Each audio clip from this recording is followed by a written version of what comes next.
అందరికీ నమస్తే. నేను మీ తీన్మార్ మల్లన. సో ఇవాళ మొత్తానికి తిహార్ జైలు పైన ఒక చర్చ జరుగుతా ఉంది. ఎందుకంటే కల్వకుంట్ల చంద్రశేఖరరావు గారి కూతురు కల్వకుంట్ల కవిత ఇవాళ తిహార్ జైలుకు తరలించబడ్డది. ఆమె జ్యుడిషియల్ కస్టడీలో ఉన్నది. ఇప్పుడు ప్రస్తుతం ఏప్రిల్ 9 తారీఖు వరకు ఆమె తిహార్ జైల్లో ఉండాలని రౌస్ అవెన్యూ కోర్టు ఆదేశాలు ఇచ్చింది. ఆమె ఈడీ కస్టడీ ముగిసిన తర్వాత ఇవాళ లిక్కర్ కేసులో ఆమె మొట్టమొదటిసారిగా ఆమె జీవితం మొత్తంలో మొట్టమొదటిసారిగా ఆ తిహార్ జైల్లో కుడికాలు పెట్టి లోపలికి వెళ్ళిపోయింది.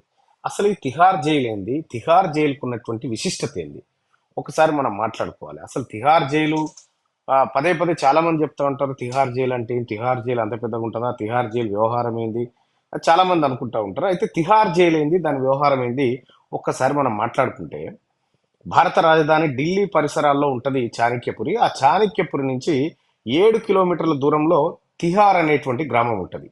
ఆ గ్రామంలోనే ఈ తిహార్ జైలు ఉంది. అందుకే ఎక్కువగా తిహార్ జైలు అని చెప్పి అంటుంటారు అన్నట్టు. తిహార్ జైలు ఇక దక్షిణ ఆసియాలోనే అతిపెద్ద జైలు ఇది, జైలు ప్రాంగణం కూడా. ఇక ఢిల్లీలోని చాణక్యపురి నుండి 7 కిలోమీటర్ల దూరంలో ఉన్న ఈ జైలు అనేక మంది ప్రముఖులకు సుదీర్ఘ చరిత్రలో ఆశ్రయం ఇచ్చిందని చెప్పుకోవాలి. కిరణ్ బేడి ఆధ్వర్యంలో ఈ జైల్లో అనేక సంస్కరణలు వచ్చినాయి. ఆ సంస్కరణల తర్వాత జైల్లో విధానంలో కొంత మార్పులు వచ్చినాయి. సరే, అదట్టు పెడితే ఈ జైల్లో 6,251 మంది సరిపోయే వసతులు ఉన్నాయి. 6,251 మంది ఖైదీలకు సరిపోయేటువంటి వసతులు ఉన్నాయి. కానీ ఈ జైలు ఎప్పుడు అంతకంటే ఎక్కువనే మంది ఉంటారల్లా, ఎందుకంటే నేరాలలో పెరిగిపోయినాయి ఈ మధ్య కాలంలో. ఎందుకంటే ఒక కేసు కదిలిస్తే ఒక్కరు దొరుకుతలేరు, చైన్ లైనే వెళ్తుంది కాబట్టి. ఇక అందులో రాజకీయవేత్తలు కూడా చాలా మంది ఉండే, పారిశ్రామికవేత్తలు ఉండే, హంతకులు, ఉగ్రవాదులు, ఉద్యమ నాయకులు, ఇక ఇట్లా ఎందరో ఉండే ఇక ఈ తిహార్ జైల్లో. ఇక కొందరినైతే ఇక్కడనే ఉరి కూడా తీసిరు. 12 ఏళ్ల క్రితం పార్లమెంట్ మీద దాడి చేసిన ఆయన ఉన్నాడు కదా, ఆయన పేరేంది, అఫ్జల్ గురు. అఫ్జల్ గురువును ఉరి తీసింది కూడా తిహార్ జైల్లోనే. మాజీ ప్రధానమంత్రి ఇందిరాగాంధీ హత్య కేసులో ఉన్నటువంటి కెహార్ సింగ్, సత్వంత్ సింగ్లు కూడా ఈ జైల్లోనే వాళ్ళని ఉరి తీయడం జరిగింది.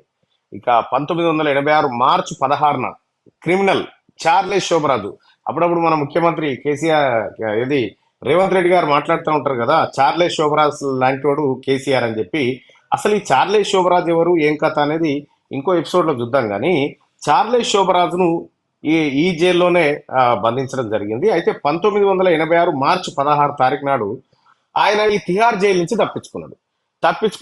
తర్వాత మళ్ళీ దొరికిండు. అప్పటికే పడిన శిక్షతో పాటు పారిపోయినందుకు మరో 10 ఏళ్ళు శిక్ష వేసిరు. అందులో శిక్ష వేస్తే 1997లో అట్లా రిలీజ్ అయ్యిండు చార్లెస్ శోభరాజు. ఇక తర్వాత ఆయన దేశానికి ఆయన వెళ్ళిపోయిండు. సరే, 10 ఏళ్ళు అదనపు శిక్ష పడ్డది, అయిపోయింది. అట్లాగే అస్సాం మాజీ విద్యాశాఖ మంత్రి రిపున్ బోడా డానియల్ టాప్నో హత్య కేసులో ప్రధాన నిందితుడు ఆయన 2008 జూన్ 3న సిబిఐ బోరాను అరెస్ట్ చేసి ఇదే జైలుకు తీసుకొచ్చింది. ఇక డిఎంకే ప్రముఖులు కూడా చాలా మంది ఉన్నారు. కేంద్ర మాజీ మంత్రులు ఏ రాజా, కనిమొలి, వినోద్ గోయంకా, షాహిద్ బల్వా, సంజయ్ చంద్రలను ఈ 2G స్పెక్ట్రమ్ కేసు ఏదైతే ఉందో ఆ కేసులో అరెస్ట్ చేయడం జరిగింది. ఇదే జైల్లో కూడా అప్పుడు పెట్టడం జరిగింది. అంతేందుకు ఒలింపిక్ గేమ్స్ కు సంబంధించినటువంటి కుంభకోణంలో కూడా ఈ తిహార్ జైల్లోనే వాళ్ళు పెట్టడం జరిగింది.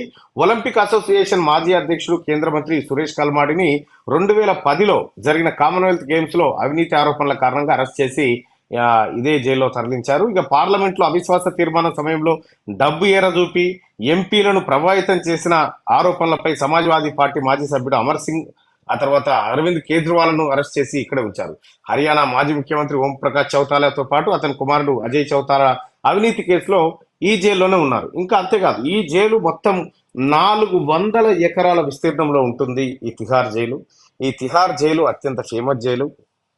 ఇక్కడ తిహార్ జైలు అంటేనే ఇప్పుడున్నటువంటి చంద్రశేఖర్ ఎవరైతే ఉన్నారో, ఎవరు కవితకి 1000 డబ్బాలు పంపించినా అని చెప్పి చెప్తున్నటువంటి చంద్రశేఖర్ ఎవరైతే ఉన్నాడో, కవిత గారిని మా అక్క అని చెప్పి ఆయన ఓన్ చేసుకుంటా ఉండు సుబోధ్ చంద్రశేఖర్, ఆయన కూడా ఇప్పుడు తిహార్ జైల్లోనే ఉన్నాడు. అయితే తిహార్ జైల్లో గతంలో తిహార్ జైలు అంటే బాగుండదని చెప్పి కిరణ్ బేడి గారు వాళ్ళు ఎవరో వచ్చిన తర్వాత తిహార్ ఆశ్రమం అని పెట్టింది దాని పేరు.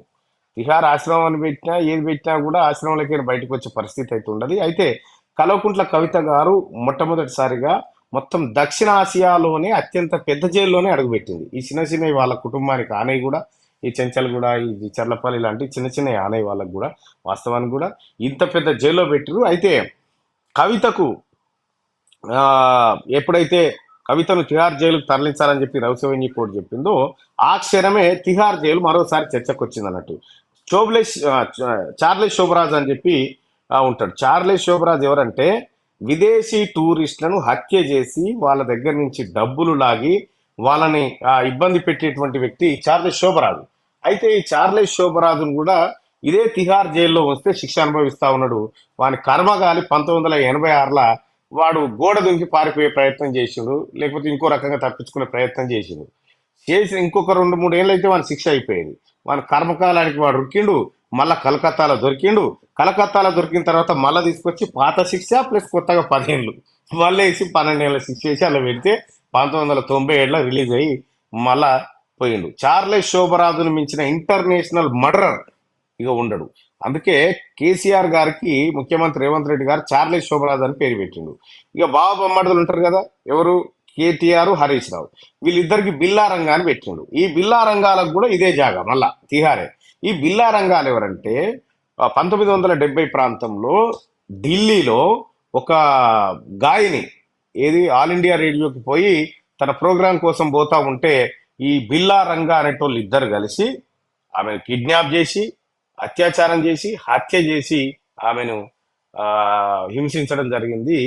ఆళ్లే బిల్లా రంగా. ఈ బిల్లా రంగాలు ఆ తర్వాత తప్పించుకొని ముంబై పోయి ముంబై నుంచి ఆగ్రాకు వచ్చి వాళ్ళ కర్మగాలు ఏం చేసిరంటే ఇంకోటి జవాన్లు ప్రయాణిస్తున్నటువంటి ట్రైన్లు ఎక్కిరు, జవాన్లు గుర్తుపెట్టి వాళ్ళని పట్టుకుపోయి పోలీసు వాళ్ళకి అప్పయ్యారు. ఈ రకంగా బిల్లా రంగాలు కూడా ఆ ఈ తిహార్ జైలు బాధితులే, తిహార్ జైల్లో ఉన్నటువంటి వాళ్ళే. సేమ్ ఇటువంటి క్రిమినల్స్, ఇటువంటి ఉగ్రవాదులు, ఇటువంటి తీవ్రవాదుల మధ్య ఇప్పుడు మన చెల్లె కవిత అందులోనే ఉంటుంది.